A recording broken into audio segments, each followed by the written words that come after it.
बोलो कांग्रेस पार्टी की, बोलो कांग्रेस पार्टी की, बोलो कांग्रेस पार्टी की। बेके बेको करेगा बेको, बेके बेको करेगा बेको, बेके बेको करेगा बेको, बेके बेको करेगा बेको, बेके बेको करेगा बेको, बेके बेको करेगा बेको।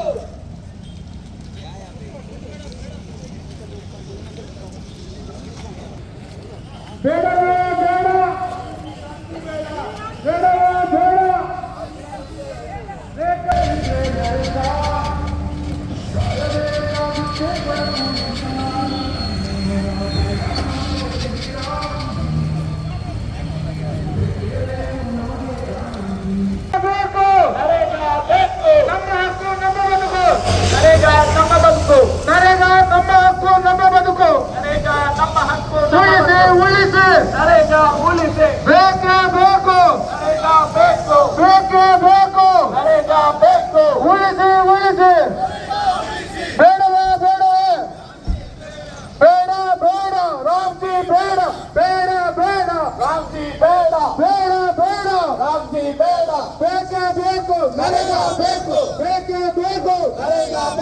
ಉಳಿಸಿ ಉಳಿಸಿ ಉಳಿಸಿ ಉಳಿಸಿ ಉಳಿಸಿ ಉಳಿಸಿ ಬೇಡವಾ ಬೇಡ ರಾತ್ರಿ ಬೇಡ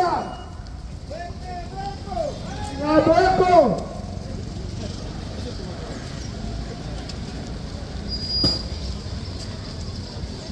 ನಮ್ಮ ಹಕ್ಕು ನಮ್ಮ ಬದುಕು, ನಮ್ಮ ಬದುಕು ನರೇಗಾ ನಮ್ಮ ಹಕ್ಕು ನಮ್ಮ ಬದುಕು, ನರೇಗಾ ನಮ್ಮ ಹಕ್ಕು ನಮ್ಮ ಬದುಕು, ನಮ್ಮ ಹಕ್ಕು ನಮ್ಮ ಬದುಕು.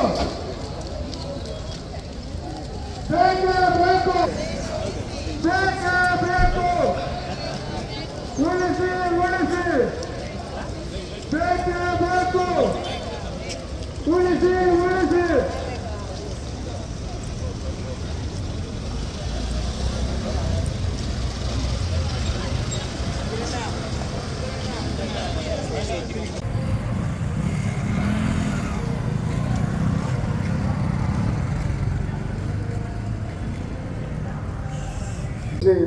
ಸರ್ ನಾನು ಭಾಷಣವನ್ನು ಮಾಡಬೇಕಂತ ಕೇಳಿಕೊಳ್ತಾ ಇದ್ದೇನೆ ಸರ್.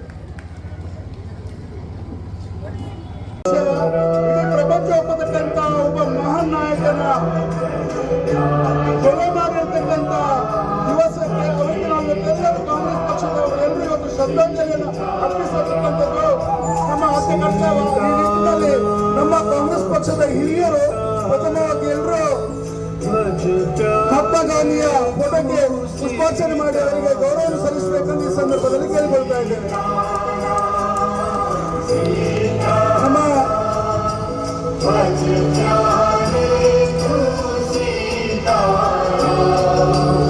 ईश्वर अल्लाह तेरे नाम सबको सन्मति दे भगवान।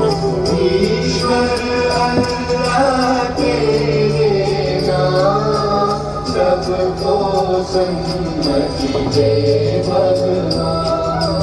रघुपति राजा राम पतित पावन सीताराम। रघुपति राजा राम पतित पावन सीताराम। सीताराम सीताराम भज प्यारे तू सीताराम।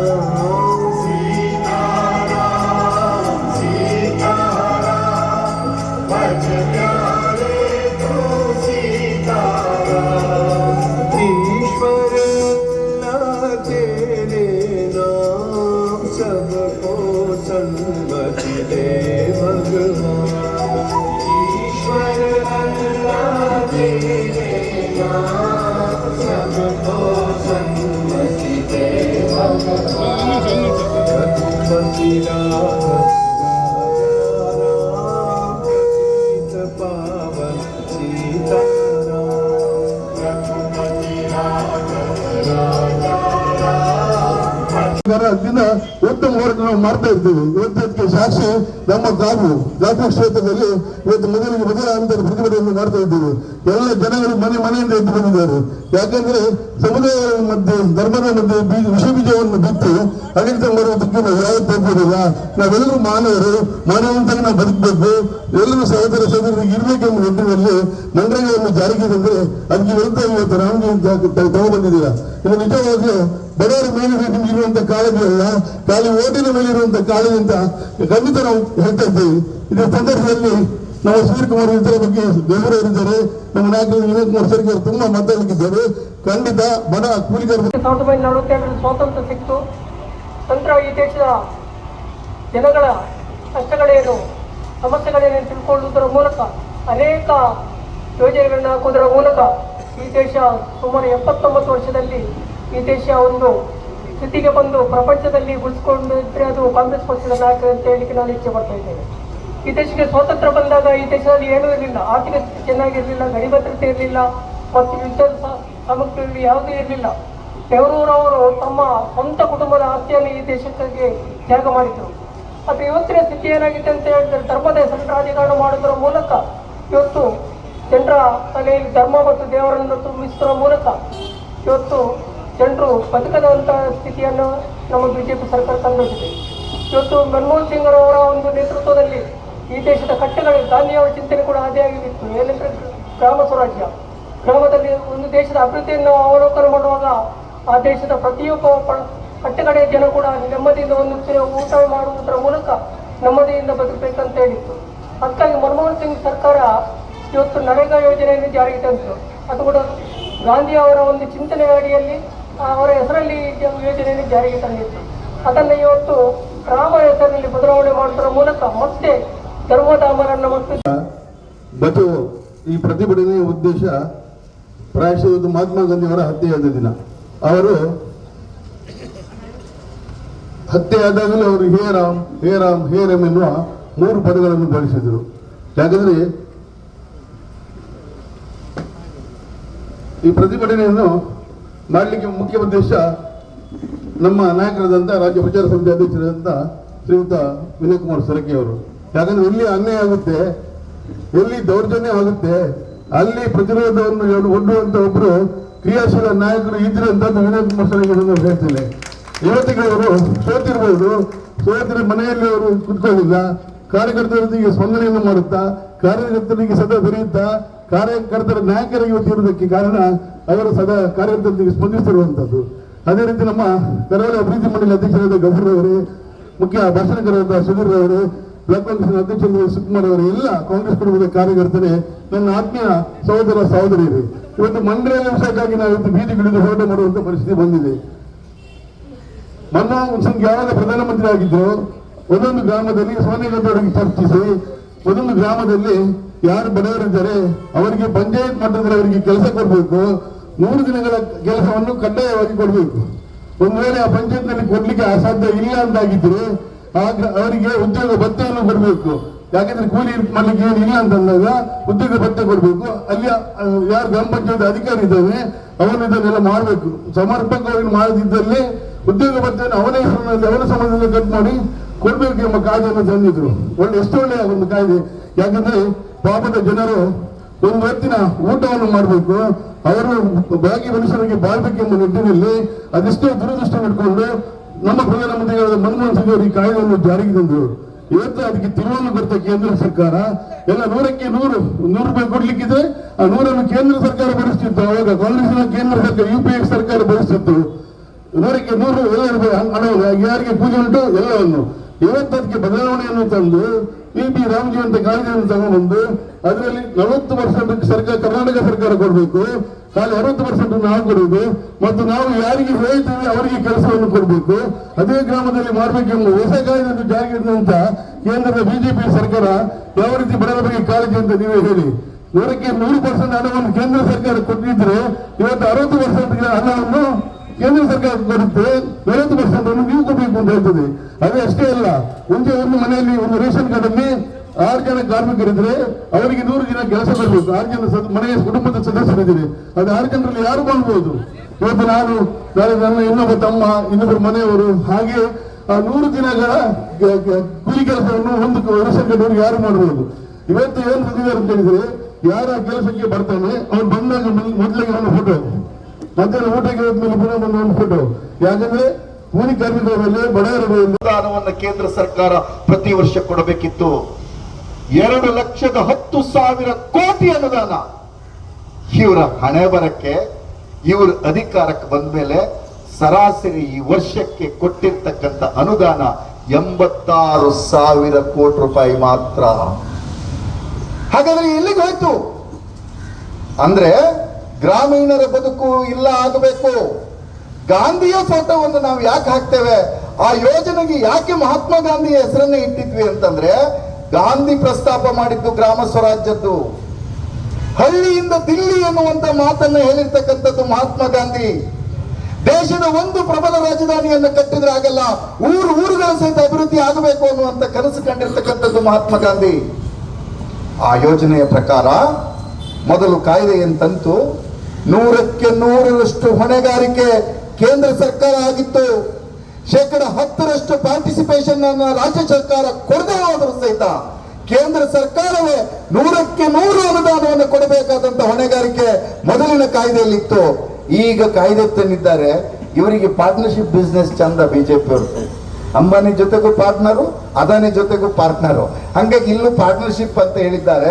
ಅದೇನಂದ್ರೆ ಟ್ಯಾಕ್ಸ್ ಮಾತ್ರ ರಾಜ್ಯ ಸರ್ಕಾರದಿಂದ ಬರಬೇಕು, ಆದ್ರೆ ಅನುದಾನವನ್ನು ನಾವು ನಿಮಗೆ ವಾಪಸ್ ಕೊಡೋದಿಲ್ಲ. 60-40 ಅನುಪಾತದಲ್ಲಿ ನೀವು ಅನುದಾನವನ್ನು ಕೊಡಬೇಕು, 40% ರಾಜ್ಯ ಹಾಕಬೇಕು ಅನ್ನೋದನ್ನ ಹೇಳ್ತಾ ಇದ್ದಾರೆ. ಸರ್ಸಕ್ಕ ನಮ್ಮ ಮಹಿಳಾ ಕಾಂಗ್ರೆಸ್ಸಿನ ಕಾರ್ಯಕರ್ತರು ಇಲ್ಲಿ ತುಂಬಾ ಜನ ಕೂತಿದ್ದಾರೆ. ಮಹಿಳಾ ಸಮಾನತೆಯನ್ನು ನಾವು ಅದರಲ್ಲಿ ಸಾಧಿಸಿದ್ವಿ. ಇವರೇನು ಇದರಲ್ಲಿ ತಿದ್ದುಪಡಿ ಮಾಡಿದ್ದಾರೆ ಅಂತ ಹೇಳಲ್ಲ. ಆ ಕಾಯ್ದೆಯ ಶ್ರೇಷ್ಠತೆ ಯಾವುದು? ಕೂಲಿಯ ಸಮಾನತೆ, ಹೆಣ್ಣಿಗೂ ಮತ್ತು ಗಂಡಿಗೆ ಇಬ್ಬರಿಗೆ ಸಮಾನ ಕೂಲಿ, ಸಮಾನ ವೇತನವನ್ನ ನಾವು ಕೊಟ್ಟಿರ್ತಕ್ಕಂಥದ್ದು ನೆನ್ಪಿಟ್ಕೋಬೇಕು. ಇದರಲ್ಲಿ ಈ ಹೊಸ ಕಾಯ್ದೆಯನ್ನ ಏನ್ ಜಾರಿಗೆ ತಂದಿದ್ದಾರೆ, ಈ ಹೊಸ ಕಾಯ್ದೆಯನ್ನ ಜಾರಿಗೆ ತಂದಿದ್ರಲ್ಲಿ 60 ಅವರು ಹಾಕ್ತಾರೆ, 40 ನೀವು ಹಾಕಬೇಕು. ಈ ಬಿಜೆಪಿ ಯಾರು 60+60 ಹಾಕ್ತಾರೆ, ಅವ್ರದ್ದು ಭಾರಿ ಗಲಾಟೆ. ಅವ್ರದ್ದು ಎಂತ ಗಲಾಟೆ ಅಂದ್ರೆ, ನಿನ್ನೆ ಈ ಬ್ಯಾನರ್ ಡಿಸೈನ್ ಮಾಡೋರು ಅಕ್ಕ, ಅದೇನೋ ಬಹು ಮಹತ್ವ ಇದೆ. ಬಹು ಮಹತ್ವ ಯಾಕೆ ಅಂದ್ರೆ, ನಾವು ಈ ದೇಶದಲ್ಲಿ ಮಾತನಾಡ್ತಿರುವಾಗ ಗಾಂಧಿಯನ್ನು ಕೊಂದವರು ಯಾರು ಅನ್ನೋ ಪ್ರಶ್ನೆ ಬಂದಾಗ ನಾವು ಅದನ್ನ ಭಾರತೀಯ ಜನತಾ ಪಕ್ಷದ ಪೂರ್ವಾಶ್ರಮವಾದ ಜನಸಂಘ ಮತ್ತು ಅವರ ಅಪ್ಪಂದಿರಾದಂಥ RSSಗೆ ನಾವು ಬೊಟ್ಟು ಮಾಡಿ ತೋರಿಸ್ತಾ ಇದ್ದೀವಿ. ಆದರೆ ಈಗ ಮತ್ತೆ ನಮಗೆ ಸ್ಪಷ್ಟ ಆಗ್ತಿದೆ, ಗಾಂಧಿ ಸತ್ತ ಮೇಲೂ ಸಹ ಅವರ ಮೇಲಿನ ದ್ವೇಷ ಇವರಿಗೆ ಕಡಿಮೆ ಆಗಲಿಲ್ಲ. ಅದಕ್ಕೆ ಲೇಟೆಸ್ಟ್ ಉದಾಹರಣೆ ಏನು ಅಂತಂದ್ರೆ, ಮಹಾತ್ಮ ಗಾಂಧಿ ರಾಷ್ಟ್ರೀಯ ಉದ್ಯೋಗ ಖಾತ್ರಿ ಯೋಜನೆಯನ್ನ ತಿದ್ದುಪಡಿ ಮಾಡಿದ್ದಲ್ಲ, ದೇ ಎಂಟೈರ್ಲಿ ರಿಪೀಲ್ಡ್ ಇಟ್. ಅದಿಷ್ಟು ಕಾಯ್ದೆಯನ್ನ ಸಂಪೂರ್ಣ ತೆಗೆದುಹಾಕಿ ಹೊಸ ಕಾಯ್ದೆಯನ್ನ ಜಾರಿಗೆ ತಂದಿದ್ದಾರೆ. ಆ ಹೊಸ ಕಾಯ್ದೆಯ ಹೆಸರು ನಮ್ಮ ಬ್ಲಾಕ್ ಅಧ್ಯಕ್ಷರು ಹೇಳಿದಾಗೆ ಸಾಮಾನ್ಯದ ಹಳ್ಳಿಯವರು ಯಾರು ಹೇಳುವಂಗಿಲ್ಲ, ಕಾಪುನವ್ರು ಯಾರು ಹೇಳೋಂಗಿಲ್ಲ, ನಮ್ಮ ಕೊಪ್ಪದವರು ಹೇಳೋಂಗಿಲ್ಲ. Viksit Bharat guarantee for Rozgar Ajeevika mission bracket ಅಲ್ಲಿ ಗ್ರಾಮೀಣ್, ಅದರದ್ದು ಬ್ರಾಕೆಟ್ ಅಲ್ಲಿ VG ರಾಮ್ಜಿ. ನಾನು ಕಾಯ್ದೆಯನ್ನ ಇಲ್ಲಿ ಗೆಜೆಟ್ ಕಾಪಿಯನ್ನು ತಗೊಂಡಿದ್ದೀನಿ, ಆಕ್ಟ್ ಬುಕ್ ಇನ್ನು ಬರಲಿಲ್ಲ. ಆ ಕಾಯ್ದೆ ಇಲ್ಲಿದೆ. ಅದನ್ನು ನಮ್ಮ ನಾಯಕರಾದ ವಿನಯ್ ಕುಮಾರ್ ಸೊರಕೆ ಅವರು ಹೇಳಿದಾಗೆ, ಇದು ರಾಮ್ಜಿ ವರ್ಸಸ್ ಗಾಂಧೀಜಿ ಎನ್ನುವ ರೀತಿಯ ಚರ್ಚೆ ಈ ದೇಶದಲ್ಲಿ ನಡಿಬೇಕು ಅನ್ನೋದು ಬಿಜೆಪಿಯವರ ಹುನ್ನಾರ. ಆದ್ರೆ ಇಲ್ಲಿ ನೆನಪಿಡಿ, ಇದು ಇವರು ತಂದಿರ್ತಕ್ಕಂಥ ಕಾಯ್ದೆ, ಇದು ಇವರು ಬ್ರಾಕೆಟ್ ಅಲ್ಲಿ ಹಾಕಿದ್ದಾರೆ. The Viksit Bharat guarantee for Rozgar and ಅಜೈವಿಕ ಮಿಷನ್ ಬ್ರಾಕೆಟ್ ಅಲ್ಲಿ ಗ್ರಾಮೀಣ್, ಅದಾದ್ಮೇಲೆ VB, ಆಮೇಲೆ G ರಾಮ್ ಜಿ. ಸ್ಪೆಲ್ಲಿಂಗ್ ಚೂರು ಜೋಡಿಸಿ ಓದಿದ್ರೆ VB ಗ್ರಾಮ್ಜಿ. ಏನ್ ಹೇಳಿ? VB ಗ್ರಾಮ್ಜಿ ಅಂದ್ರೆ ರಾಮನನ್ನೂ ಸಹ ರಾಜಕೀಯಕ್ಕೆ ಬಳಸಿ ಶ್ರೀರಾಮ ಎನ್ನುವ ಅಗಾಧ ಚೇತನವನ್ನ, ವ್ಯಕ್ತಿತ್ವವನ್ನ, ದೈವತ್ವವನ್ನ ಎಷ್ಟು ರಾಜಕೀಯಕರಣಗೊಳಿಸಬಹುದು ಅನ್ನೋದಕ್ಕೆ ನರೇಂದ್ರ ಮೋದಿ ನೇತೃತ್ವದ ಬಿಜೆಪಿ ಸರ್ಕಾರ ನಮ್ಮೆದುರುಗಡೆ ಉದಾಹರಣೆಯಾಗಿ ನಿಂತಿದೆ. ಹಾಗಾದ್ರೆ ನನಗೊಬ್ರು ಗೆಳೆಯರು ಹೇಳಿದ್ರು, ಅರೆ ಗಾಂಧಿ ದೊಡ್ಡವರು, ರಾಮ ದೊಡ್ಡವರು? ಗಾಂಧಿಗೆ ನಾನು ಹೇಳಿದೆ ಇದು ಗಾಂಧಿ ವರ್ಸಸ್ ರಾಮ ಅಂತ ನೀವು ಮಾಡ್ತಿದ್ದೀರಪ್ಪ. ನಮ್ಮ ಉದ್ದೇಶ ಅದಲ್ಲ.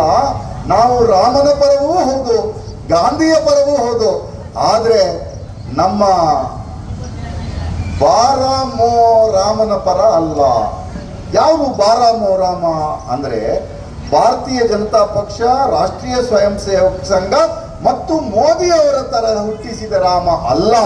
ನಮ್ಮ ರಾಮ ಯಾರು ಅಂತಂದ್ರೆ ನೊರಕೆ ಅವರು ಹೇಳಿದಂಗೆ ಅದು ದಶರಥ ನಂದನ ರಾಮ, ಸರ್ವರ ಅನುರಾಗ ಪ್ರಿಯ ರಾಮ, ಸೀತಾರಾಮ, ಕೋದಂಡ ರಾಮ. ನಿಮ್ಮ ರಾಮಕ್ಕೂ ನಮ್ಮ ರಾಮಂಗೂ ಸ್ವಲ್ಪ ವ್ಯತ್ಯಾಸ ಇದೆ. ನೀವು ತರ್ತಿರ್ತಕ್ಕಂಥ ರಾಮ ಅದು ಕೇವಲ ರಾಜಕೀಯದ ರಾಮ, ನಮ್ಮ ರಾಮ ಆಧ್ಯಾತ್ಮದ ರಾಮ. ನಮ್ಮ ರಾಮ ಯಾರು ಅಂದ್ರೆ ಗಾಂಧಿ ಉಸಿರು ಬಿಡುವ ಸಂದರ್ಭದಲ್ಲೂ ಸಹಿತ ಹೇ ರಾಮ್ ಎಂದು ಕೂಗಿದ್ರಲ್ಲ, ಅಂತಹ ಕರುಣಾಮಯಿ ರಾಮ ನಮ್ಮ ರಾಮ. ಹಾಗಾಗಿ ಈ ರಾಮ ಮತ್ತು ಗಾಂಧಿ ವಿಚಾರವನ್ನ ಆಚೆಗೆ ಬಿಟ್ಕೊಳ್ಳೋಣ. ಈಗ ಸಬ್ಜೆಕ್ಟ್ ಏನು ಅಂದ್ರೆ ನಮ್ಮ ನವೀನ್ ಚಂದ್ರ ಶೆಟ್ಟರು ಪ್ರಸ್ತಾಪ ಮಾಡಿದ್ರಲ್ಲ, ಈ ಕಾಯ್ದೆಯಲ್ಲಿ ಏನ್ ತೊಂದರೆ ಆಗ್ತಿದೆ ಇದನ್ನ ಬಿಜೆಪಿ ಗೆಳೆಯರುಗಳು ಚರ್ಚೆ ಮಾಡಬೇಕು. ಕಾಯ್ದೆಯಲ್ಲಿ ಏನ್ ತೊಂದರೆ ಆಗ್ತಿದೆ ಅಂದ್ರೆ ಎಲ್ಲ ಕಡೆ ನಿನ್ನೆ ಬಸವರಾಜ ಬೊಮ್ಮಾಯಿ ಹೇಳಿದ್ದಾರೆ, ಅರೆ ಕಾಂಗ್ರೆಸ್ನವರಿಗೆ ಯಾಕೆ ಸಿಟ್ಟು ಬರ್ತಾ ಇದೆ, ನಾವು 100 ದಿನ ಇದ್ದಂತ ಉದ್ಯೋಗದ ದಿನಗಳನ್ನ 125 ದಿನಕ್ಕೆ ಹೆಚ್ಚಿದ್ದೇವೆ. ಕಾಯ್ದೆಯಲ್ಲಿ ಹೆಚ್ಚಿದ್ದೀರಿ. ವಾಸ್ತವ ಏನಿದೆ, ಮೊದಲು ಈ ಕಾಯ್ದೆಗಳ ಪ್ರಕಾರ ನರೇಗಾ ಕಾಯ್ದೆ ಇದ್ದಂತ ಸಂದರ್ಭದಲ್ಲಿ ಗ್ರಾಮೀಣರೇ ಅವರಿಗೆ ಯಾವ ಕಾಮಗಾರಿ ಬೇಕು ಅಂತೇಳಿ ಗ್ರಾಮ ಸಭೆಯಲ್ಲಿ ನಿರ್ಧಾರ ಮಾಡತಕ್ಕಂಥ ಅಧಿಕಾರವನ್ನು ಕೊಟ್ಟಿದ್ವಿ. ಈಗ ದೆಹಲಿಯಲ್ಲಿ ಕೂತಿರ್ತಕ್ಕಂಥ ಇವರು ಕಾಪುನಲ್ಲಿ ಯಾವ ಕಾರ್ಯಕ್ರಮ ಆಗಬೇಕು, ಉಡುಪಿಯಲ್ಲಿ ಯಾವ ಕಾರ್ಯಕ್ರಮ ಆಗಬೇಕು, ಕೊರಂಗ್ರಪಾಡಿಯಲ್ಲಿ ಯಾವ ಕಾರ್ಯಕ್ರಮ ಆಗಬೇಕು, ಹಿರಿಯಡಕದಲ್ಲಿ ಯಾವ ಕಾರ್ಯಕ್ರಮ ಆಗಬೇಕು ಅಂತ ದೆಹಲಿಯಲ್ಲಿ ಕೂತವರು ನಿರ್ಧಾರ ಮಾಡ್ತೇವೆ ಅಂತೇಳಿ ಈ ಕಾಯ್ದೆಯಲ್ಲಿ ಹೇಳಿದ್ದಾರೆ. ಅಂದ್ರೆ ಹಳ್ಳಿಗರಿಗೆ ಅವಕಾಶ ಇಲ್ಲ. ಅರ್ಥಾತ್ ಸಂವಿಧಾನಕ್ಕೆ 73 ಮತ್ತು 74ನೇ ತಿದ್ದುಪಡಿಯನ್ನು ತಂದು ಈ ದೇಶದಲ್ಲಿ 3 ಹಂತಗಳ ಅಧಿಕಾರ ವಿಕೇಂದ್ರೀಕರಣವನ್ನು ಏನು ಮಾಡಿದ್ವಿ, ಆ ಅಧಿಕಾರ ವಿಕೇಂದ್ರೀಕರಣಕ್ಕೆ ಪೆಟ್ಟು ಕೊಡ್ತಕ್ಕಂಥ ಉದ್ದೇಶ ದೆಹಲಿಯಲ್ಲಿಯೇ ಒಂದು ಸರ್ಕಾರವನ್ನು ಸ್ಥಾಪಿಸಿ ಇಡುವ ಒಂದು ಅಹಂಕಾರದ ವ್ಯವಸ್ಥೆ ಈ ಕಾಯ್ದೆಯಲ್ಲಿ ಇದೆ. ಇನ್ನೇನಪ್ಪ ವ್ಯವಸ್ಥೆ ಇದರಲ್ಲಿ ಅಂತಂದ್ರೆ ಅವರು ಇದರಲ್ಲಿ ಹೇಳ್ತಾ ಇದ್ದಾರೆ, ಅದೇನು ಮೊದಲಿದ್ದಂತ ಕಾಯ್ದೆಯಲ್ಲಿ ಪ್ರಕಾರ ಉದ್ಯೋಗ ನಮ್ಮ ನಿಮ್ಮ ಹಕ್ಕು. ಜಾಬ್ ಕಾರ್ಡ್ಗೆ ಅಪ್ಲಿಕೇಶನ್ ಕೊಟ್ಟ ನಂತರ ಜಾಬ್ ಕಾರ್ಡ್ ಅನ್ನು 15 ದಿವಸದಲ್ಲಿ ಅಪ್ರೂವಲ್ ಮಾಡಬೇಕು, ಜಾಬ್ ಕಾರ್ಡ್ ಅನ್ನು ಕೊಡಬೇಕು. ಆ ಜಾಬ್ ಕಾರ್ಡ್ ಅನ್ನು ಕೊಟ್ಟ ನಂತರ 10 ಜನರ ತಂಡ ಹೋಗಿ ಇಂತಹ ಊರಿಗೆ ಅವಶ್ಯಕತೆ ಇರತಕ್ಕಂಥ ಕಾಮಗಾರಿಯನ್ನ ಮಾಡ್ತೇವೆ ಅಂತೇಳಿ ಅರ್ಜಿಯನ್ನು ಕೊಟ್ಟರೆ ಕಾಮಗಾರಿಯನ್ನ ಮಾಡ್ಲಿಕ್ಕೆ ಮಂಜೂರಿ ಮಾಡಿ ಕೊಡಬೇಕು. ಮಂಜೂರಿ ಮಾಡಿ ಕೊಡದೇ ಇದ್ರೆ ಅವರಿಗೆ ನಿರುದ್ಯೋಗ ಭತ್ಯೆಯನ್ನ ಕೊಡಬೇಕು. ಇದು ಮೊದಲಿದ್ದಂತ ಕಾಯ್ದೆ. ಈಗಿನ ಕಾಯ್ದೆ ಆಚಾರ್ಯರು ಏನ್ ಮಾಡಿದ್ದಾರೆ ಅಂತಂದ್ರೆ, ಈಗಿನ ಕಾಯ್ದೆಯ ಪ್ರಕಾರ ಅವರು ಕೇಂದ್ರದಲ್ಲಿ ಕುಳಿತು ನಿರ್ಧಾರ ಮಾಡ್ತಾರೆ. ಮಾತ್ರ ಅಲ್ಲ, ಇಂತಹ ಕೆಲಸವನ್ನ ಮಾಡಬೇಕೋ ಬೇಡವೋ ಅನ್ನುವಂಥದ್ದು ಅವರು ನಿರ್ಧಾರ ಮಾಡ್ತಾರೆ ಹೊರತು ಗ್ರಾಮ ನಿರ್ಧಾರ ಮಾಡೋಂಗಿಲ್ಲ. ಮತ್ತು ಯಾವುದು ಉದ್ಯೋಗ ಹಕ್ಕು ಅನ್ನೋದನ್ನ ನಮ್ಮ ಮನರೇಗಾ ಕಾಯ್ದೆಯಲ್ಲಿ ಕೊಟ್ಟಿದ್ದೇವೆ. ಈಗ ಹೇಳ್ತಿದ್ದಾರೆ ಉದ್ಯೋಗ ನಿಮ್ಮ ಹಕ್ಕಲ್ಲ, ಉದ್ಯೋಗ ನಾವು ಕೊಟ್ರೆ ಉಂಟು, ಕೊಡದಿದ್ರೆ ಇಲ್ಲ. ಉದ್ಯೋಗ ನಿಮ್ಮ ಹಕ್ಕಲ್ಲ, ಜನರದ್ದು ಭಿಕ್ಷೆ ಅನ್ನುವ ರೀತಿಯಲ್ಲಿ ಮಾತಾಡಿರ್ತಕ್ಕಂಥದ್ದು ಬಿಜೆಪಿಗರ ಹೊಸ ಕಾಯ್ದೆ. ಮಹಾಜನತೆಗೆ ಕಾಂಗ್ರೆಸ್ ಪಕ್ಷದ ಪರವಾಗಿ ಈ ಒಂದು ಜನಾಂದೋಲನದಲ್ಲಿ ಭಾಗವಹಿಸಿದ್ದಕ್ಕಾಗಿ ತಮಗೆಲ್ಲರಿಗೂ ಕೂಡ ಪಕ್ಷದ ಅಧ್ಯಕ್ಷರಾದ ಹಕ್ಕಿಗಾಗಿ, ದುಡಿಯುವವರ ಹಕ್ಕಿಗಾಗಿ, ಬಡವರ ಹಕ್ಕಿಗಾಗಿ ನಡೆಯತಕ್ಕ ಕದ್ದೋಲೆಯಿಂದ ನಮ್ಮನ್ನ ಬಿಡುಗಡೆ ಮಾಡಿದ ಮಹಾತ್ಮ ಗಾಂಧೀಜಿಯವರನ್ನು ನಮ್ಮಿಂದ ಉಳಿಸಿಕೊಳ್ಳಿಕ್ಕೆ ಆಗಲಿಲ್ಲ. ಈ RSS ಪ್ರೇರಿತರಾದ ನಾಥೂರಾಮ್ ಗೋಡ್ಸೆ ಅವರು ಇದೇ ದಿನದಂದು ಮಹಾತ್ಮ ಗಾಂಧೀಜಿಯವರನ್ನ ಗುಂಡು ಹಾರಿಸುವುದರ ಮೂಲಕ ಕಗ್ಗೋಲೆ ಮಾಡಿದ್ರು. ಈಗಾಗಲೇ ನವೀನ್ ಚಂದ್ರ ಶೆಟ್ಟಿ ಅವರು ಹೇಳಿದ್ರು, ಅವರು ಹೇ ರಾಮ್ ಹೇ ರಾಮ್ ಹೇ ರಾಮ್ ಅಂತ ಹೇಳ್ತಾನೆ ಅವರು ಆ ಒಂದು ಸಂದರ್ಭದಲ್ಲಿ ಈ ಭೂಮಿಗೆ ಅವರ ದೇಹ ಬೀಳ್ತಕ್ಕಂಥ ಸನ್ನಿವೇಶವೂ ಕೂಡ ನಡೆಯಿತು. ಇವತ್ತು ಮಹಾತ್ಮ ಗಾಂಧೀಜಿಯವರನ್ನ ಇಡೀ ದೇಶ ಮಾತ್ರವಲ್ಲ, ಪ್ರಪಂಚದ ಜನ ಅವರನ್ನು ಗೌರವಿಸತಕ್ಕಂಥದ್ದನ್ನು ನಾವು ಕಂಡಿದ್ದೇವೆ. 146 ರಾಷ್ಟ್ರಗಳಲ್ಲಿ ಮಹಾತ್ಮ ಗಾಂಧೀಜಿಯವರ ಪುತ್ಥಳಿ ಇದೆ. ಆ ರಾಷ್ಟ್ರದ ನಾಯಕರು ಅವರಿಗೆ ಗೌರವವನ್ನು ಸದಾ ಸಲ್ಲಿಸುತ್ತಾ ಬಂದಿದ್ದಾರೆ. ಇಡೀ ಪ್ರಪಂಚದಲ್ಲಿ ಮಹಾತ್ಮ ಗಾಂಧೀಜಿಯವರು ಈ ದಿನ ನಿಧನರಾದಾಗ ಅವರಿಗೆ ಇಡೀ ವಿಶ್ವಸಂಸ್ಥೆಯ 141 ರಾಷ್ಟ್ರಗಳು ಕೂಡ ಧ್ವಜವನ್ನು ಅರ್ಧಕ್ಕೆ ಇಳಿಸತಕ್ಕಂಥ ಕೆಲಸವನ್ನು ಕೂಡ ಮಾಡಿ. ಆದರೆ ಇವತ್ತು ಈ ದೇಶಕ್ಕೋಸ್ಕರ ಸ್ವಾತಂತ್ರ್ಯವನ್ನ ಬಹಳ ಅಹಿಂಸೆಯ ಮೂಲಕ, ಚಳವಳಿಗಳ ಮೂಲಕ, ಸಮಾಜವನ್ನ ಸಂಘಟಿಸುವುದರ ಮೂಲಕ ಶಕ್ತಿಯನ್ನು ಕೊಟ್ಟಂತ ಮಹಾತ್ಮ ಗಾಂಧೀಜಿಯವರ ಹೆಸರಿನಲ್ಲಿದ್ದಂತ ಮನ್ರೇಗಾ ಕಾರ್ಯಕ್ರಮ, ಮಹಾತ್ಮ ಗಾಂಧಿ ರಾಷ್ಟ್ರೀಯ ಉದ್ಯೋಗ ದೃಢೀಕರಣ ಕಾಯ್ದೆ ಏನಿದೆ, ಈ ಕಾಯ್ದೆಯನ್ನು ತೆಗೆದು ಹಾಕ್ತಕ್ಕಂಥ ಕೆಲಸವನ್ನ ಇವತ್ತು ಭಾರತೀಯ ಜನತಾ ಪಕ್ಷ ಮಾಡಿದ್ರು. ಯಾವ ಉದ್ದೇಶ ಇದರಲ್ಲಿ ಅಡಗಿದೆ ಎಂಬುದನ್ನ ನಾವು ಅರ್ಥ ಮಾಡಿಕೊಳ್ಬೇಕಾಗಿದೆ. ಈ ದೇಶಕ್ಕೋಸ್ಕರ ರಾಷ್ಟ್ರಪಿತ ಮಹಾತ್ಮ ಗಾಂಧೀಜಿಯವರು ಬಹಳ ದೊಡ್ಡ ಬಲಿದಾನವನ್ನು ಮಾಡಿದ್ದಾರೆ, ಬಹಳ ದೊಡ್ಡ ತ್ಯಾಗವನ್ನು ಮಾಡಿದ್ದಾರೆ. ಪಂಡಿತ್ ಜವಾಹರ್ಲಾಲ್ ನೆಹರೂರವರು ಈ ದೇಶಕ್ಕೋಸ್ಕರ ಪ್ರಥಮ ಪ್ರಧಾನಿಯಾಗಿ ದೊಡ್ಡ ಕೊಡುಗೆಯನ್ನು ಈ ರಾಷ್ಟ್ರಕ್ಕೆ ಕೊಟ್ಟಿದ್ದಾರೆ. ಅವರ ಹೆಸರನ್ನು ಕೂಡ ಬದಿಗೆ ಸರಿಸತಕ್ಕಂಥ ಪ್ರಯತ್ನವನ್ನ ಸದಾ ಕಳೆದ 14 ವರ್ಷಗಳಿಂದ ಭಾರತೀಯ ಜನತಾ ಪಕ್ಷ ಮಾಡ್ಕೊಂಡು ಬಂದಿದೆ. ಅವರನ್ನು ಅವಹೇಳನ ಮಾಡತಕ್ಕಂಥ ಕೆಲಸವನ್ನ ಮಾಡಿತು. ಅದೇ ರೀತಿಯಲ್ಲಿ ಡಾಕ್ಟರ್ BR ಅಂಬೇಡ್ಕರ್ ಅವರು ಈ ದೇಶಕ್ಕೆ ಸ್ವಾತಂತ್ರ್ಯವನ್ನ ತಂದುಕೊಟ್ಟ ನಂತರ ಈ ದೇಶಕ್ಕೊಂದು ಸಂವಿಧಾನವನ್ನ ಕೊಟ್ಟಿರ್ತಕ್ಕಂಥ ಪ್ರಥಮ ನಮ್ಮ ದೇಶದ ಕಾನೂನು ಸಚಿವರಾದ ಡಾಕ್ಟರ್ BR ಅಂಬೇಡ್ಕರ್ ಅವರು ಕೊಟ್ಟಂತ ಸಂವಿಧಾನದಲ್ಲಿ ಕಳೆದ 79 ವರ್ಷಗಳಿಂದ ನಾವು ಬದುಕ್ತಾ ಇದ್ದೇವೆ. ವಿವಿಧತೆಯಲ್ಲಿ ಏಕತೆಯನ್ನ ಕಂಡುಕೊಂಡು ಬಂದಿದ್ದೇವೆ. ಕಾಶ್ಮೀರದಿಂದ ಹಿಡಿದು ಕನ್ಯಾಕುಮಾರಿಯ ತನಕ, ಅಸ್ಸಾಂನಿಂದ ಇದು ಗುಜರಾತಿನ ತನಕ ಅವರ ಸಂವಿಧಾನ ನಮಗೆಲ್ಲ ಪವಿತ್ರವಾಗಿದೆ. ನಾವೆಲ್ಲ ಕುರಾನನ್ನ ಬಹಳಷ್ಟು ಗೌರವದಿಂದ ಕಾಣುವವರು, ಬೈಬಲ್ ಅನ್ನ ಬಹಳ ಗೌರವದಿಂದ ಕಾಣುವವರು. ಅದೇ ರೀತಿಯಲ್ಲಿ ಭಗವದ್ಗೀತೆಯನ್ನು ಕೂಡ ನಾವು ಬಹಳ ಗೌರವದಿಂದ ಆದರವನ್ನು ಮಾಡುವವರು. ಭಗವದ್ಗೀತೆಯಲ್ಲಿ ಒಂದು ಮಾತಿದೆ, ಸರ್ವೇ ಜನ ಸುಖಿನೋ ಭವಂತು ವಸುದೈವ ಕುಟುಂಬಕಂ ಅಂತೇಳಿ. ಇಡೀ ಪ್ರಪಂಚವೆಂಬುದು ಒಂದು ಕುಟುಂಬ. ನಮ್ಮ ಇಲ್ಲಿ ಎಲ್ಲ ಜನ ಸುಖವಾಗಿ ಶಾಂತಿಯುತವಾಗಿ ಅವರಿಗೆ ಬದುಕನ್ನು ಕಲ್ಪಿಸಬೇಕು ಅಂತೇಳಿ ಭಗವದ್ಗೀತೆ ಹೇಳ್ತಾ ಇರ್ತಕ್ಕಂಥ ಸಂದರ್ಭದಲ್ಲಿ ಈ ದೇಶದ ಭಾರತೀಯ ಜನತಾ ಪಕ್ಷ ಇವತ್ತು ಸಂಪೂರ್ಣವಾಗಿ ಈ ದೇಶದ ಸಂವಿಧಾನಕ್ಕೆ ಬೆಲೆ ಕೊಡಿದೆ. ಮಹಾತ್ಮ ಗಾಂಧೀಜಿಯವರ ಹೆಸರಿನಲ್ಲಿ ಏನು ಶ್ರೀಮತಿ ಸೋನಿಯಾ ಗಾಂಧಿ ಅವರು, ಅದೇ ರೀತಿಯಾಗಿ ಶ್ರೀಯುತ ಡಾಕ್ಟರ್ ಮನಮೋಹನ್ ಸಿಂಗ್ ಅವರು ಇವತ್ತು right to education act, right to information act, ಅದೇ ರೀತಿಯಲ್ಲಿ ರೈಟ್ ಟು ನಮಗೆ ಬದುಕ್ತಕ್ಕಂಥ ಹಕ್ಕನ್ನು ಕೊಟ್ಟಿರ್ತಕ್ಕಂಥ ಇವತ್ತು UPA ಸರ್ಕಾರ ತನ್ನಂತ ಏನು 365 ದಿನಗಳಲ್ಲಿ ಕಡ್ಡಾಯವಾಗಿ ಯಾವ್ಯಾವಾಗ ಗ್ರಾಮ ಪಂಚಾಯತ್ಗಳು ಅಧಿಕ ಜನ ಬಂದು ಕೂಲಿ ಕೇಳ್ತಾರೆ, ಜನ ಬಂದು ನಮ್ಗೆ ಕೆಲಸ ಕೊಡಿ ಅಂತ ಕೇಳ್ತಾರೆ, ಆಗ ಗ್ರಾಮ ಪಂಚಾಯತ್ಗಳು ಆ ಜನರಿಗೆ ಕೂಲಿಯನ್ನು ಕೊಡಬೇಕಾಗಿದೆ, ಅವರಿಗೆ ಕೆಲಸವನ್ನು ಕೊಡಬೇಕಾಗಿರ್ತಕ್ಕಂಥದ್ದು ಅವರ ಹಕ್ಕಾಗಿದೆ.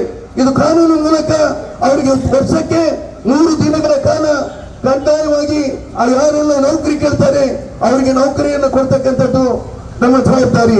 ಗ್ರಾಮ ಪಂಚಾಯತ್ ವ್ಯವಸ್ಥೆಗೆ ಶಕ್ತಿ ಕೊಟ್ಟವರು ಕಾಂಗ್ರೆಸ್ ಪಕ್ಷ, ಇಂದಿರಾ ಗಾಂಧಿ ಅವರು ಮತ್ತು ರಾಜೀವ್ ಗಾಂಧಿ ಅವರು.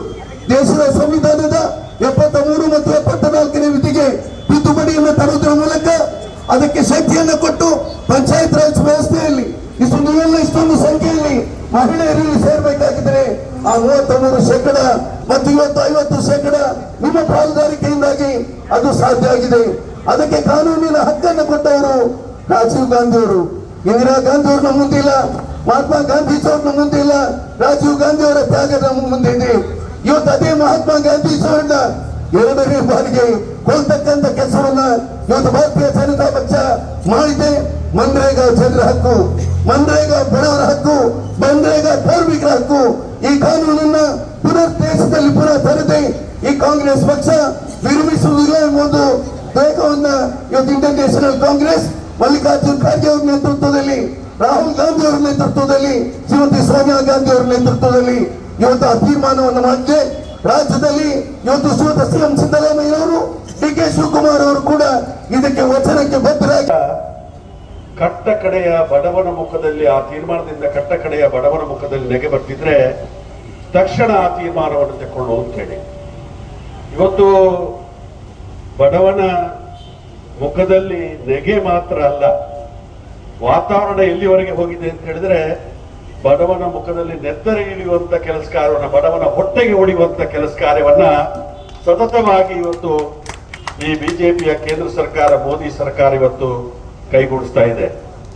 ಕಳೆದ ಸಲ ನಾವು ಸಂವಿಧಾನ ಮಂಡನೆ ಮಾಡಿದಂತ ದಿವಸದಂದು ಸಂವಿಧಾನ ಉಳಿಸಿ ಎನ್ನುವಂತ ಒಂದು ಕಾರ್ಯಕ್ರಮವನ್ನ ನಾವು ಇದೇ ಕಾಪುಪೇಟೆಯಲ್ಲಿ ಮಾಡಿದ್ದು. ಅದೇ ರೀತಿಯಲ್ಲಿ ಮಹಾತ್ಮ ಗಾಂಧೀಜಿಯವರ ಹತ್ಯೆಯಾದಂಥ ದಿವಸ ನಾವು ಹಿರಿಯಡ್ಕದಲ್ಲಿ ಜೈ ಬಾಪು, ಜೈ ಭೀಮ್, ಜೈ ಸಂವಿಧಾನ ಅನ್ನುವಂಥ ಒಂದು ಕಾರ್ಯಕ್ರಮವನ್ನ ನಾವು ಅಳವಡಿಸುವಂತ ಕೆಲಸ ಕಾರ್ಯವನ್ನು ಮಾಡಿದ್ದು. ಹೆಚ್ಚಿನ ಅಂಶ ಈ ವರ್ಷ ಅನಿವಾರ್ಯವಾಗಿ ನಮ್ಮ ಮನ್ರೇಗಾವನ್ನು ಉಳಿಸಬೇಕು ಅನ್ನುವಂಥ ರೀತಿಗೋಸ್ಕರ ಇವತ್ತು ನಮ್ಮ ಕಾಂಗ್ರೆಸ್ ಪಕ್ಷದ AICC ಅವರು, ಅದೇ ಕರ್ನಾಟಕ ಪ್ರದೇಶದವರು ಯಾವ ನಿರ್ದೇಶನವನ್ನು ಕೊಟ್ಟಿದ್ದಾರ ಆ ನಿರ್ದೇಶನ ಪ್ರಕಾರ ಇವತ್ತು ನಾವು ಆಂದೋಲನದ ರೀತಿಯಲ್ಲಿ ಜನರಿಗೆ ಮನವರಿಕೆ ಮಾಡಬೇಕು ಅನ್ನುವಂಥ ಉದ್ದೇಶವನ್ನು ಇಟ್ಟುಕೊಂಡು, ಅದೇ ರೀತಿಯಾಗಿ ಈ ಕರಾಳವಾದಂತ ಏನು ಮಸೂದೆ ಇದೆ ಅದನ್ನ ತಿರಸ್ಕಾರ ಮಾಡಬೇಕು ಅನ್ನುವಂಥ ಉದ್ದೇಶಕ್ಕೋಸ್ಕರ ನಿರಂತರವಾಗಿ ಇದು ಆಂದೋಲನ ಅನ್ನುವಂಥ ಕಾರ್ಯಕ್ರಮ ಇವತ್ತಿಗೆ ನಿಲ್ಲುವುದಿಲ್ಲ. ಹೆಚ್ಚಿನ ನಿಮಿಷ ರೈತರ ವಿರುದ್ಧ ಕರಾಳವಾದಂತ ಕಾನೂನು ಏನು ಬಂದಿತ್ತು ಆ ಸಮಯದಲ್ಲಿ ಇವತ್ತು 1.5 ವರ್ಷಗಳ ಕಾಲ ಸತತವಾಗಿ ರೈತರು ಬಿಸಿಲು ಮಳೆ ಇವತ್ತು ಚಳಿಗೆ ಹೆದರದೆ 800 ಜನ ಪ್ರಾಣ ಕೊಟ್ಟರು ಕೂಡ ಸತತವಾಗಿ ಹೋರಾಟ ಮಾಡಿದ ಪ್ರಕಾರ ಕಡೆಗೆ ಮೋದಿಯವರ ಸರ್ಕಾರ, ಬಿಜೆಪಿ ಸರ್ಕಾರ ರೈತರ ಎದುರು ಮಂಡಿ ಊರಿ ಆ ಕರಾಳ ಇವತ್ತು ಮಸೂದೆಯನ್ನು ವಾಪಸ್ ತಗೊಳ್ಳುವಂತ ಕೆಲಸ ಕಾರ್ಯ ಆಗಿತ್ತು. ಅದೇ ರೀತಿಯಲ್ಲಿ ಇವತ್ತು ರಾಷ್ಟ್ರದಾದ್ಯಂತ ಈ ಮಸೂದೆಯನ್ನ ಇವತ್ತು ವಾಪಸ್ ತಗೊಳ್ಳುವಂತ ಕೆಲಸ ಕಾರ್ಯವನ್ನು ಮಾಡಬೇಕು. ಬಡವರ ಹೊಟ್ಟೆಗೆ ಹೊಡೆಯುವಂತ, ಬಡವರ ಉದ್ಯೋಗದ ಹಕ್ಕನ್ನ ಏನು ಕಿತ್ತುಕೊಳ್ತಾರೆ. ಹೆಚ್ಚಿನ ನಿಮಿಷ ಕಳೆದ ಸಲ ಕೊರೋನಾ ರೋಗ ಬಂತು, ಏಕಾಏಕಿಯಾಗಿ ಲಾಕ್ಡೌನ್ ಘೋಷಣೆ ಮಾಡಿದ್ರು. ಈ ದೇಶದಲ್ಲಿ 11 ಕೋಟಿ 12 ಕೋಟಿ ಇವತ್ತು ವಲಸೆ ಕಾರ್ಮಿಕರಿದ್ದಾರೆ ಅಂತೇಳಿ ಪಾಪ ಪ್ರಧಾನಮಂತ್ರಿಗಳಿಗೆ ಗೊತ್ತಿಲ್ಲ.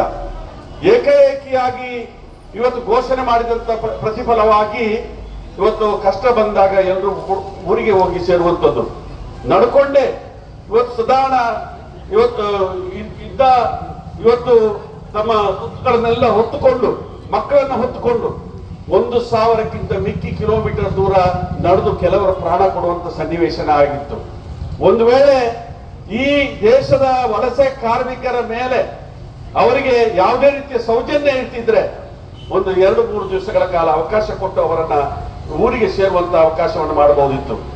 ಈ ರೀತಿಯ ನಿಷ್ಕ್ರಿಯವಾಗಿ ಇವತ್ತು ಪ್ರತಿಯೊಂದು ಕಾರ್ಯಕ್ರಮವನ್ನು ಕೂಡ ಅವರ ಬಿಜೆಪಿಯವರ ಹಿರಿಯರು ಹೇಳಿದಂತ ಎಜೆಂಡೆ ಏನಿದೆ ಆ ಎಜೆಂಡದಲ್ಲಿ ಈ ದೇಶದ ಜನಸಂಖ್ಯೆಯನ್ನ 95% ಬಡವರಾಗಿ ಮಾಡಬೇಕು, 5% ಜನರನ್ನ ಶ್ರೀಮಂತರಾಗಿ ಮಾಡಬೇಕು ಅನ್ನುವಂತ ರೀತಿ ಅವರ ಏನು ಬಂದ್ಕೊಂಡಿದ್ದಾರೆ ಅವರ ಗ್ರಂಥದಲ್ಲಿ ಅದನ್ನ ಪಾಲನೆ ಮಾಡುವಂತ ಕಾರ್ಯಕ್ರಮ ನಾವು ಕಾಣ್ತಾ ಇದ್ದೀವಿ. ಇಂತಹ ದೃಷ್ಟಿಯಲ್ಲಿ ನಮ್ಮ ಸಂವಿಧಾನ ಡಾಕ್ಟರ್ ಬಾಬಾ ಸಾಹೇಬ್ ಅಂಬೇಡ್ಕರ್ ಅವರು ಕೊಟ್ಟಿದ್ದ ಸಂವಿಧಾನವನ್ನ ಉಳಿಸುವಂಥದ್ದು, ಸತತವಾಗಿ ಏನು ಸಂವಿಧಾನದ ಮೇಲೆ ದಾಳಿ ಮಾಡುವಂತ ಕೆಲಸ ಕಾರ್ಯವನ್ನ ಇವತ್ತು ಕೇಂದ್ರ ಸರ್ಕಾರ ಏನು ಮಾಡ್ತಾ ಇದೆ ಅದರ ವಿರುದ್ಧ ನಾವು ಹೋರಾಟ ಮಾಡುವಂತ ಕೆಲಸ ಕಾರ್ಯ ಮಾಡಬೇಕು. ಮಹಾತ್ಮ ಗಾಂಧೀಜಿಯವರು ಈ ರಾಷ್ಟ್ರದ ರಾಷ್ಟ್ರಪಿತ. ನಮ್ಮ ರಾಷ್ಟ್ರಕ್ಕೆ ಮಾತ್ರ ಸೀಮಿತ ಆಗಲಿಲ್ಲ, ವಿದೇಶದಲ್ಲಿ ಅನೇಕ ರಾಷ್ಟ್ರಗಳಲ್ಲಿ ಮಹಾತ್ಮ ಗಾಂಧಿಗಳ ಪ್ರತಿಮೆ ಇದೆ. ಮೋದಿಯವರು ವಿದೇಶಕ್ಕೆ ಹೋದಾಗ ಅಲ್ಲಿ ಹೋಗಿ ಅಡ್ಡ ಬೀಳ್ತಾರೆ ಮಹಾತ್ಮ ಗಾಂಧೀಜಿಯವರ ಪ್ರತಿಮೆಗೆ. ಆದ್ರೆ ಅಲ್ಲಿ ಅವರು ಅಡ್ಡ ಬೀಳದಿದ್ರೆ ಅವರಿಗೆ ಯಾವುದೇ ರೀತಿಯ ಗೌರವ ಇರುವುದಿಲ್ಲ. ಆ ದೃಷ್ಟಿಯಲ್ಲಿ ಇಲ್ಲಿ ಮಾತ್ರ ಮಹಾತ್ಮ ಗಾಂಧಿ ಅವರನ್ನ ಇತಿಹಾಸ ತೆಗೆದು ಹಾಕಬೇಕು. ಮಹಾತ್ಮ ಗಾಂಧಿ ಅವರ ಇವತ್ತು ದೊಡ್ಡ ರೀತಿಯ ಶತ್ರು. ಯಾಕೆ ಶತ್ರು ಅಂತ ಹೇಳಿದ್ರೆ ಮಹಾತ್ಮ ಗಾಂಧಿಗೆ ಇಂಥ ದೊಡ್ಡ ಹಿಂದೂ ಯಾರು ಕೂಡ ಇಲ್ಲ ಈ ದೇಶದಲ್ಲಿ. ರಾಮ ಮಂದಿರದಲ್ಲಿ ಇವತ್ತು ಪ್ರಾರ್ಥನೆ ಮಾಡಿ ಹೊರಗಡೆ ಬರುವಂತ ಸಮಯದಲ್ಲಿ ಇವತ್ತು ಅವರನ್ನ ಇದೇ RSS ನಾಥೂರಾವ್ ಗೋಡ್ಸೆ ಗುಂಡಿಟ್ಟು ಕೊಲೆ ಮಾಡ್ತಾನೆ. ಹೇ ರಾಮ ಅನ್ನುವಂತ ಶಾಪವನ್ನ ಇವರಿಗೆ ಕೊಟ್ಟಿದ್ದಾರೆ. ಹೆಚ್ಚಿನ ಅಂಶ ಮಾಡಿಗೋಸ್ಕರ ಮೋದಿ ಮಾಡಿರುವಂತ ತಂತ್ರಗಾರಿಕೆ, ಮಹಾತ್ಮ ಗಾಂಧಿಯವರ ಹೆಸರನ್ನು ತೆಗೆದು ಹಾಕಿಗೋಸ್ಕರ ಮಾಡಿರುವಂತ ತಂತ್ರಗಾರಿಕೆ. ಇವತ್ತು ಆ ದೃಷ್ಟಿಯಲ್ಲಿ ಇವತ್ತು ನಾವು ಎಚ್ಚೆತ್ತುಕೊಂಡು ಮಹಾತ್ಮ ಗಾಂಧೀಜಿಯವರು ಏನು ಇವತ್ತು ಯಾವ ರೀತಿಯ ಕನಸನ್ನ ಕಂಡಿದ್ರ ಅದಕ್ಕೆ ತದ್ವಿರುದ್ಧವಾದಂತಹ ರೀತಿಯಲ್ಲಿ ಈ ಸರ್ಕಾರ ಏನು ನಡೀತಾ ಇದೆ ಅದನ್ನ ಪ್ರತಿಭಟಿಸುವಂಥದ್ದು ನಮ್ಮ ಹಕ್ಕದು, ಮೂಲಭೂತವಾದಂತಹ ಹಕ್ಕು. ಆ ಹಕ್ಕುಗಳನ್ನು ಉಪಯೋಗ ಮಾಡಿಕೊಂಡು ನಾವು ಇವತ್ತು ಹೋರಾಟ ಮಾಡಬೇಕಂತ ಅನಿವಾರ್ಯತೆ ಇದೆ. ನಮ್ಮ ಸರ್ಕಾರ, ಕರ್ನಾಟಕ ರಾಜ್ಯ ಸರ್ಕಾರ, ಮಾನ್ಯ ಮುಖ್ಯಮಂತ್ರಿಗಳು ಸಿದ್ದರಾಮಯ್ಯನವರು, ಅದೇ ರೀತಿಯಾಗಿ ಶ್ರೀಯುತ DK ಶಿವಕುಮಾರ್ ಅವರು, ಎಲ್ಲ ಸಚಿವ ಸಂಪುಟ ಸೇರಿ ಇವತ್ತು ಕರ್ನಾಟಕದಲ್ಲಿ ಇದನ್ನ ಉಳಿಸಬೇಕು ಅನ್ನುವಂತ ರೀತಿಯಲ್ಲಿ ಮನ್ರೇಗಾವನ್ನ ದೇಶದಲ್ಲಿ ಉಳಿಸಬೇಕು ಅನ್ನುವಂತ ರೀತಿಗೋಸ್ಕರ ಇವತ್ತು ಘೋಷಣೆಯನ್ನ ಮಾಡ್ತಾ ಇದ್ದಾರೆ. ಮಹಾತ್ಮ ಎಲ್ಲ ಎಲ್ಲ ಪಂಚಾಯತ್ಗಳು ಕೂಡ 6,000 ಪಂಚಾಯತ್ಗಳು ಕೂಡ ಮಹಾತ್ಮ ಗಾಂಧಿಯವರ ಹೆಸರಲ್ಲೇ ಪ್ರಾರಂಭ ಆಗುವಂತಹ ರೀತಿಯ ಒಂದು ತೀರ್ಮಾನವನ್ನು ಇವತ್ತು ನಮ್ಮ ಸರ್ಕಾರ ತಗೊಂಡಿಕ್ಕಿದೆ. ಅದೇ ರೀತಿಯಾಗಿ ಈ ಕಾರ್ಯಕ್ರಮವನ್ನು ಕೂಡ ಇವತ್ತು ಮನ್ರೇಗಾವನ್ನು ಉಳಿಸಬೇಕು ಅನ್ನುವಂತ ಆಂದೋಲನದಲ್ಲಿ ಇವತ್ತು ಭಾಗಿಯಾಗಿದ್ದಾರೆ. ಇವಾಗಲೇ ಸೆಷನ್ ನಡೀತಾ ಇದೆ. ಇವತ್ತು ಆ ಸೆಷನ್ ನಲ್ಲಿ ವಿಶೇಷವಾಗಿ ಚರ್ಚೆ ಮಾಡಿ ಇವತ್ತು ಕರ್ನಾಟಕ ವಿಧಾನಮಂಡಲದಲ್ಲಿ ಕೂಡ ತೀರ್ಮಾನವನ್ನು ತಗೊಳ್ಳಿಕ್ಕಿದ್ದಾರೆ. ಅದೇ ರೀತಿಯಾಗಿ ಇವರಿಗೆ ಯಾಕೆ ಬಡವರ ಬಗ್ಗೆ ಇಷ್ಟು ಕೋಪ ಅಂತ ಗೊತ್ತಿಲ್ಲ. ಇವತ್ತು ನಾವು ಗ್ಯಾರಂಟಿ ಕೊಡ್ತೇವೆ, 85ರಿಂದ 90% ಜನರಿಗೆ ಹೆಣ್ಣು ಮಕ್ಕಳಿಗೆ ಆ ಗ್ಯಾರಂಟಿ ಸ್ಕೀಮ್ ಸಿಗ್ತದೆ. ಸಾಧಾರಣ 54,000 ರೂಪಾಯಿ ಹೆಣ್ಣು ಮಕ್ಕಳ ಖಾತೆಗೆ ಬಂದಾಯ್ತು. ಆ ಗ್ಯಾರಂಟಿಯನ್ನು ತೆಗಿಬೇಕು.